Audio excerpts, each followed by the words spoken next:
amis, dans votre émission Jésus transforme-moi. J'ai avec moi sur le plateau le pasteur Desca.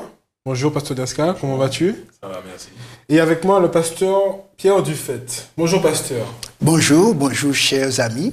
La dernière fois, nous avons parlé de l'origine du conflit cosmique. Aujourd'hui, nous parlerons de la deuxième partie, plus précisément le péché d'Adam et Ève dans le jardin d'Éden, où Dieu vient auprès d'Adam et lui dit « Adam, où es-tu » Alors, nous trouvons ce passage dans Genèse chapitre 2 et le verset 9 qui nous dit « Mais l'Éternel Dieu appela l'homme et lui dit « Où es-tu » À travers ce passage, nous comprenons que Dieu ne laisse pas l'homme dans sa condition désespérée. Au contraire, il se soucie de lui, va à son rencontre en lui disant « Mais où es-tu ?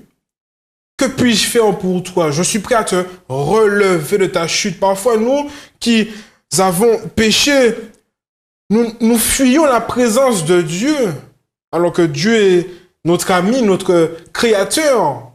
Il se soucie de nous. Alors, pasteur Desca, comment pouvons-nous expliquer à nos téléspectateurs de manière plus détaillée comment Dieu se soucie de nous et qu'il désire nous relever absolument de notre chute? Alors, comme tu l'as dit, déjà la question qu'il pose, où es-tu? On peut relever deux aspects, donc un positif, un négatif. Je commence par le négatif, simplement parce que ce n'est pas une question que Dieu avait l'habitude de poser. C'est cela. Lorsqu'il allait à la rencontre d'Adam et Ève dans le jardin, il n'avait pas besoin d'attendre qu'ils viennent vers lui parce qu'ils étaient déjà empressés de le faire. Ils attendaient déjà ce rendez-vous. Donc, c'est une question qu'ils n'étaient pas habitués à poser. C'est une question que Adam et Ève n'étaient pas habitués à entendre. Mais en tous les cas, par rapport à l'introduction du péché, parce qu'ils ont péché, ils ont désobéi à ce que Dieu avait demandé, il pose la question. Et merci Seigneur qu'il pose la question. Ouais. Parce que normalement, d'après l'ordre qu'il a donné au chapitre 2 dans Genèse, en disant que le jour où tu en mangeras, tu mourras, donc tu pécheras, et le péché, sachant que c'est en inimitié avec Dieu, je ne peux pas être en présence de ça. Malgré ça, je te cherche. Alors on peut comprendre ici, parce que du fait que ils avaient, enfin, quand je dis ils, Dieu et Adam et Ève avaient l'habitude de se voir, de se côtoyer à un moment donné, et Dieu, lorsqu'il vient à cette période de rencontre, peut-être un lieu habituel, il ne trouve pas ces créatures à cette position-là et il demande « Mais où êtes-vous ? Je vous cherche, je me soucie de vous. » Pasteur du fait, comment... Alors peut-être qu'ils avaient un lieu de rencontre, on peut peut-être imaginer cela, non ? Certainement, ils ont un lieu de rendez-vous, puisque quand Dieu il a donné à Adam la gestion du jardin, Adam, la nature était son livre d'études. Et chaque soir, Dieu venait au rendez-vous de compte-rendu. On pourrait dire que c'est comme une éducation participative. De même qu'il lui avait donné à donner des noms aux animaux, et Dieu va adopter les noms donnés par l'homme. De même aussi, Dieu lui a donné le jardin à cultiver et garder. Donc, après la culture de la journée, ce qu'il avait découvert, il venait, disons, au compte-rendu parce qu'il était à l'école. Et c'est pourquoi maintenant, Dieu confirmait ce qu'il avait découvert. Maintenant, chaque soir, Dieu venait. Et voici ce soir-là, Dieu vient au rendez-vous. La salle de classe est vide. Donc, on peut dire école buissonnière. Exactement. Alors, le péché entre dans l'univers même. Donc, c'est quelque chose de nouveau. Alors, par rapport à la parole de Dieu, nous comprenons que Dieu a créé l'homme et la femme pour qu'ils puissent juger Lucifer, donc c'était quelque chose de nouveau. Et pour Lucifer, un homme et une femme, sachant que d'après les récits des évangiles, les anges ne procréent pas. Exact. D'accord ? Donc du coup, on voit un élément nouveau dans la création de Dieu où l'homme et la femme sont premièrement à l'image de Dieu, donc homme et femme. Donc on voit bien qu'il y a une pluralité. Et ensuite, ils procréent.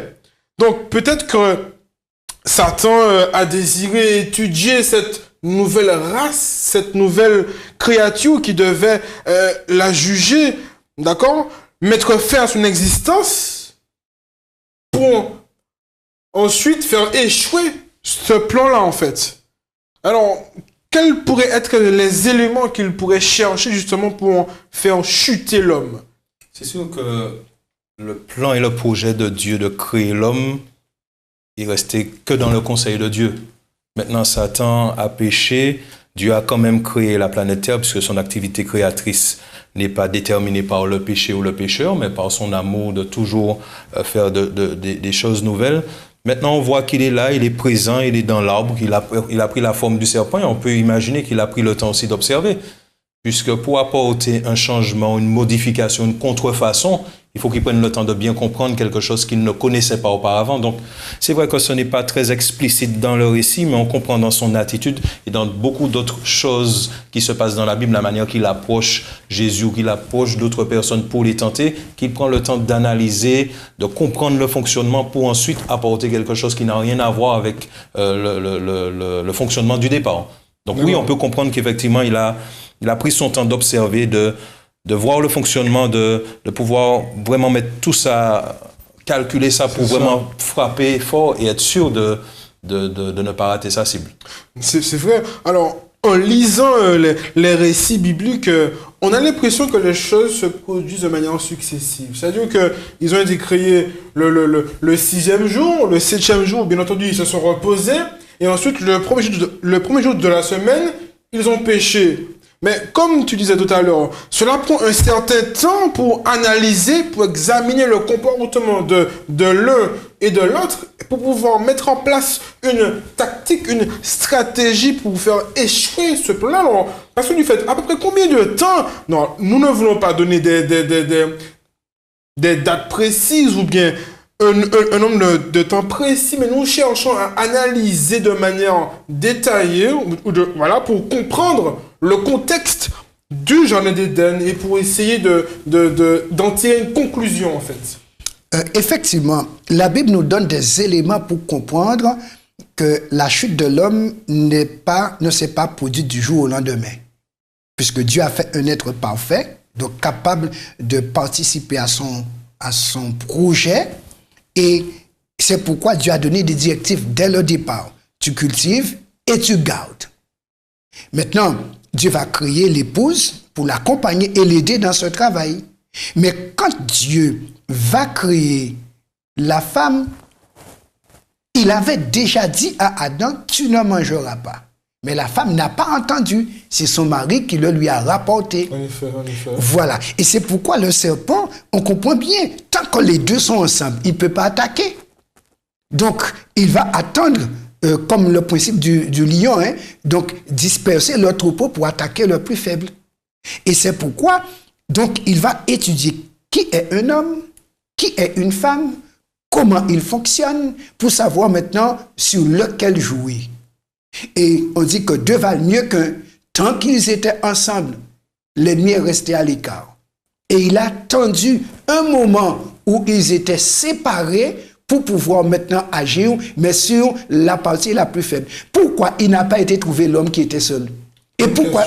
Justement, parce que la femme se trouve justement près de l'arbre. Et il sait que c'est celle-là sur laquelle il y a le point de faiblesse, dans le sens qu'elle n'a pas entendu Dieu parler en direct sur la défense quant à l'arbre. Et c'est pourquoi quand Dieu va lui dire, le serpent va lui dire, Dieu a-t-il réellement dit? Bon, elle va dire ce que le mari a dit. Et c'est pourquoi quand le serpent va dire, mais moi je vous dis, elle va manger. Maintenant, quand on lit le temps qui va s'écouler entre la création et la chute, il y a un élément qui nous aide à comprendre cela. On nous dit, dans le chapitre 5, verset 3, Adam, âgé de 130 ans, engendra un fils à sa ressemblance, selon son image, et il lui donna le nom de Seth. Seth, c'est le troisième enfant du couple.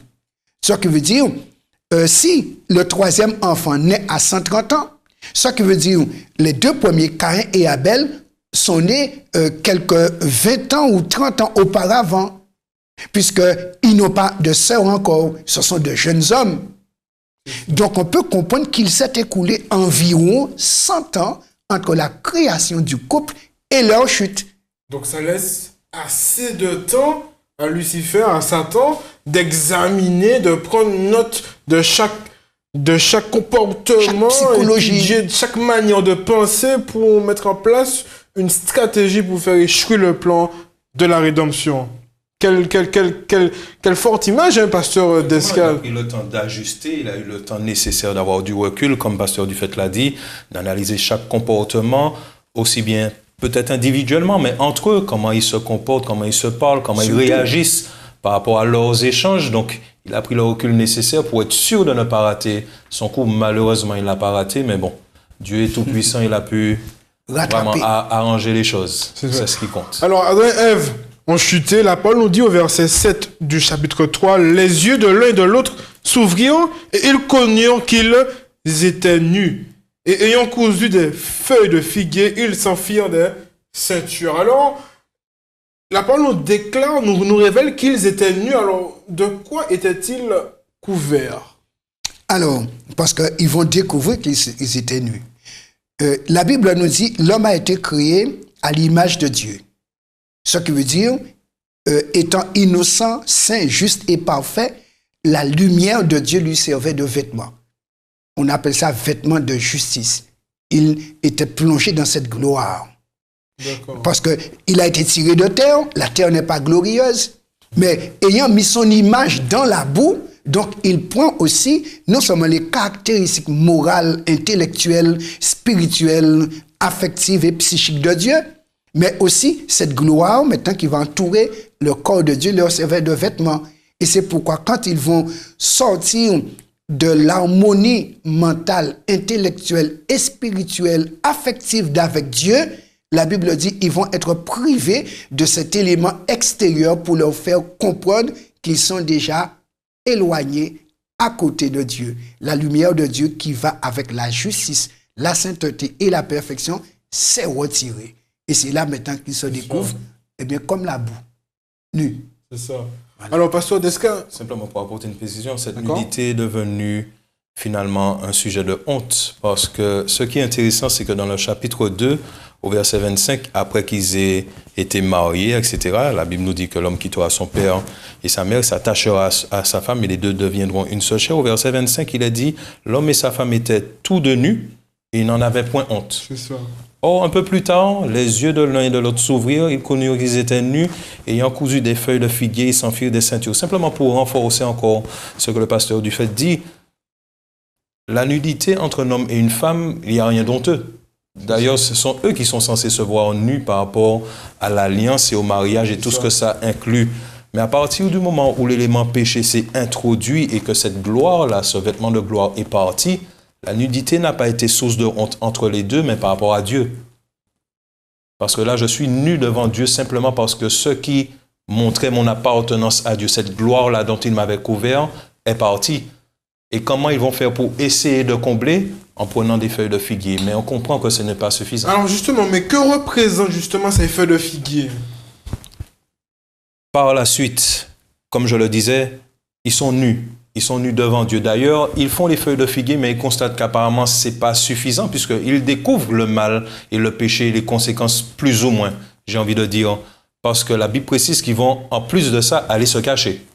Donc, ils entendent la voix de Dieu et ils vont se cacher. Donc, devant Dieu, il y a quelque chose qui fait que j'ai perdu quelque chose et par rapport à lui, je ne peux plus me présenter. Donc, si je me cache parce qu'un ami m'interpelle, ça veut dire que j'ai perdu confiance en lui. Confiance, j'ai perdu ce lien, j'ai perdu cette connexion et je ne peux pas me présenter comme avant parce que je suis différent maintenant. C'est ça. Et son regard sur lui sur moi sera différent. C'est ça. Donc, avant, j'avais plaisir de venir devant Dieu. Ils avaient plaisir de venir devant Dieu parce qu'ils avaient cette gloire-là qui appartient à Dieu, qui avait été donnée par Dieu. Mais maintenant, cette gloire est partie. Ils font des feuilles de figuier, mais ils comprennent bien, puisqu'ils ont vécu cette gloire de Dieu, que ça ne peut pas la remplacer.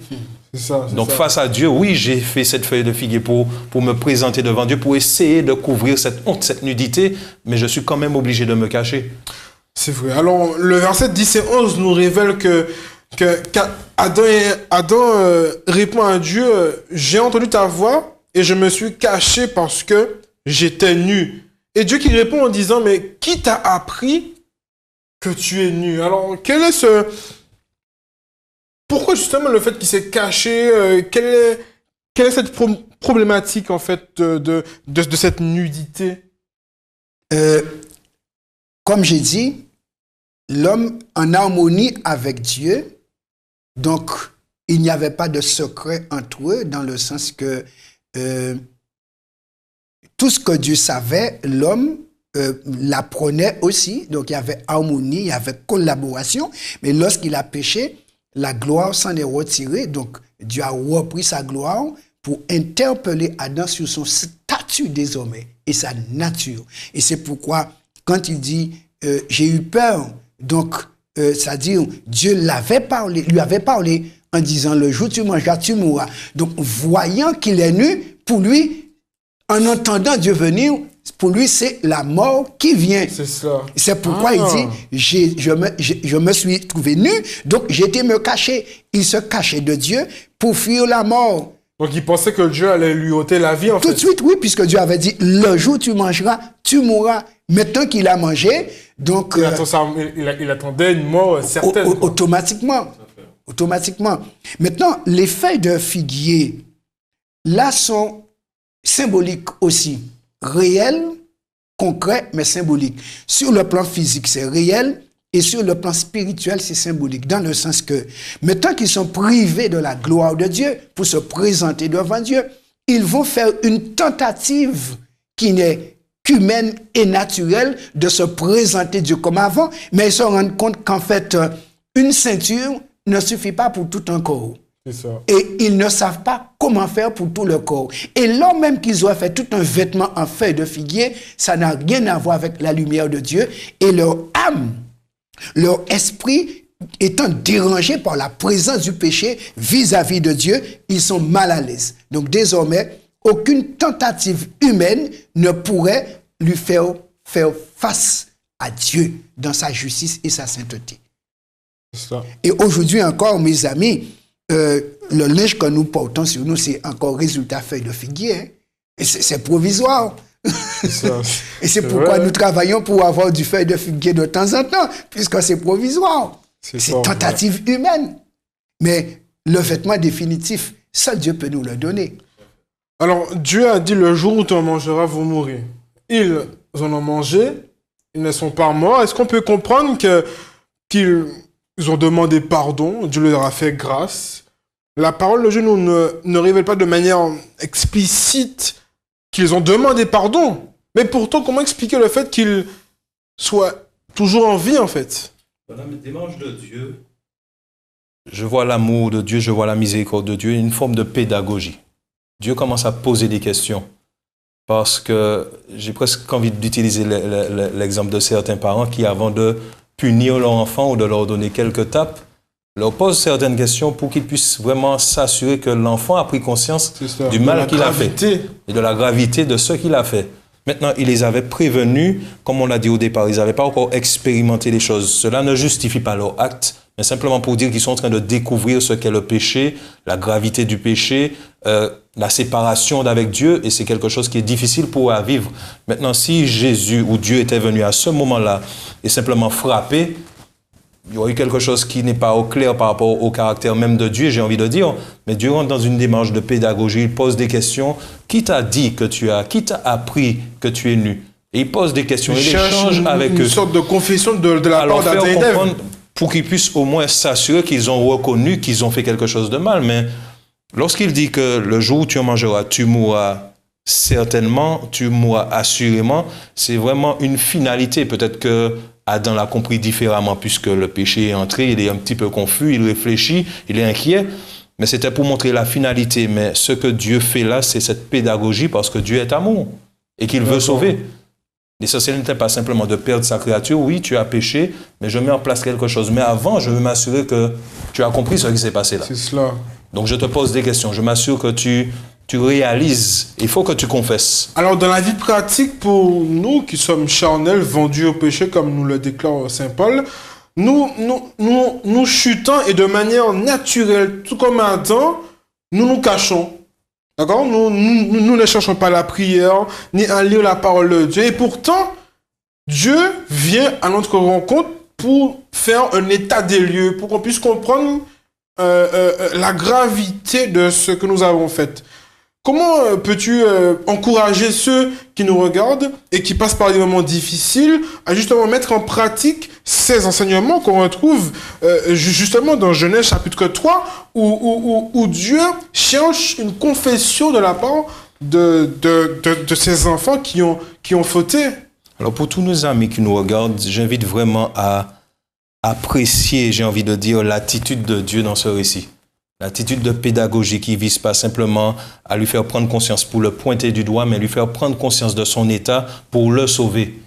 Et le Dieu que nous servons, la Bible déclare, est le même hier, aujourd'hui et éternellement. Et forcément, s'il a eu cette démarche pour sauver l'homme, s'il a donné son Fils pour nous sauver, ça n'a pas changé jusqu'à aujourd'hui. D'accord? Donc, j'invite chacun à apprécier l'attitude de Dieu, la pédagogie qu'il a, et de vraiment aussi voir l'attitude d'humilité d'Adam, parce qu'il aurait pu répondre autre chose. Hein. Le péché était déjà entré en lui, il aurait pu déjà commencer à mentir, à dire autre chose. Non, il a reconnu, il s'est humilié, et Dieu a agi en conséquence. C'est ça, c'est ça. Tout simplement. Alors, parce que du fait, au verset 21 du chapitre 3, la parole nous dit « L'Éternel Dieu fit à Adam et à sa femme des habits de peau, et il les en revêtit. » Donc, ça veut dire que Dieu ne laisse pas l'homme et la femme nus. Mais ma question, d'où viennent ces habits de peau, justement? Justement, il faut se poser cette question. Et nous voyons la comparaison. On va déjà comparer les deux actions face à la nudité. Première action, c'est celle de l'homme. Il va faire une ceinture de feuilles de figuier. Ce qui veut dire biodégradable mais rapide. Puisque une feuille n'a pas tellement de solidité et de résistance. Alors, il cherche une solution temporaire. Temporaire, mais vraiment. Pour répondre à un besoin urgent. Besoin urgent. Mais Dieu s'installe toujours dans la durée. C'est ça. Et c'est pourquoi Dieu ne va pas accepter cette ceinture pour eux, sachant que le péché allait modifier leur environnement. Dieu aussi va leur donner un vêtement en conséquence. Vêtement de peau qui va recouvrir une bonne partie de leur corps. Maintenant, d'où viennent ces vêtements? La Bible nous dit ce sont des vêtements de peau. C'est ça. Mais la peau, ça sort sur un animal. C'est ça. En effet. Puisque c'est pas peau humaine, c'est pas peau d'ange. Ça, certainement, c'est peau d'animal. Ça. Donc, certainement, on le comprend, Dieu là va faire le premier sacrifice substitutif pour les maintenir en vie. Et c'est là la première expérience du plan du salut et de la rédemption. Au lieu, quand tu meurs immédiatement, je vais trouver un substitut qui va connaître la mort que tu devrais subir. Ça veut dire que à chaque fois que nous péchons, quelqu'un d'autre doit porter la culpabilité de ce péché-là, en fait. Si on veut conserver la vie, oui, il faut l'échanger avec quelqu'un d'autre. Voilà. Donc c'est un échange entre notre mort qu'on mérite justement, parce que tous ont péché, contre la vie d'un innocent. Oui. Et là, dans le cas, en tous les cas, dans toute la partie de l'Ancien Testament, symboliquement, c'est un animal ou différentes catégories d'animaux qui devaient représenter justement cet échange entre ma mort et la vie d'un être innocent qui n'a rien fait. Alors, beaucoup de personnes disent, oui, c'est ma vie, je peux faire ce que je veux, mais par rapport à cela, on comprend bien que nos actions engendrent des conséquences sur d'autres personnes, en fait. Tout à fait. Toujours. Tout à fait. Toujours. L'homme ne vit pas comme un électron libre. L'homme vit en société et de même que l'atome, la plus petite partie divisible d'un corps, il y a électrons, il y a protons, il y a neutrons. Donc on voit association. De même aussi, et dans l'atome, le proton a effet sur l'électron et l'électron sur le proton, ce qui fait que ça se maintient ensemble. De même aussi, lorsque dans la société qui est un plus grand univers, moi, en tant qu'individu, je pose une action, cela a une influence sur l'autre.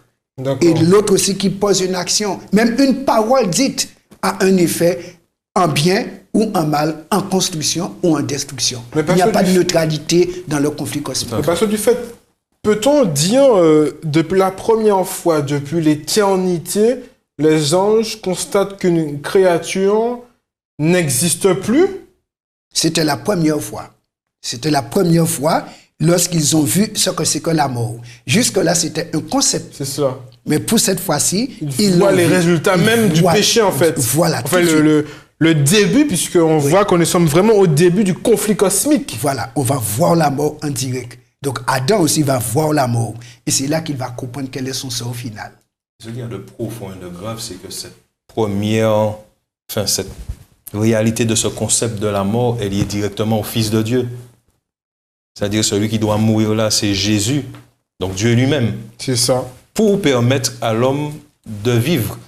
Et j'espère vraiment que ceux qui nous écoutent, ceux qui nous regardent, prennent conscience au travers de ces récits que le péché, c'est quelque chose de vraiment sérieux, qu'on banalise quelquefois. C'est ça, on le banalise. Mais c'est très sérieux parce qu'il n'a pas, comme on l'a dit, par rapport aux actions qu'on pose, aux choix que l'on fait, il y a des conséquences, et les conséquences de l'acte d'Adam et Ève, c'est pas simplement de faire mourir un animal, c'était simplement quelque chose qui, préfigurait un sacrifice beaucoup plus grand, mais c'est la mort de Dieu lui-même, la mort de Jésus, le Fils de Dieu, pour que nous ayons la vie. Donc nous parlons de choses vraiment très importantes et à prendre très au sérieux. Alors aujourd'hui, nous sommes en 2017. Jésus est au ciel. Nous ne sacrifions plus l'agneau, mais nous remplaçons, on va dire, ce sacrifice par la façon dont nous prions. Parce que nous prions au nom de Jésus-Christ, qui lui porte nos péchés.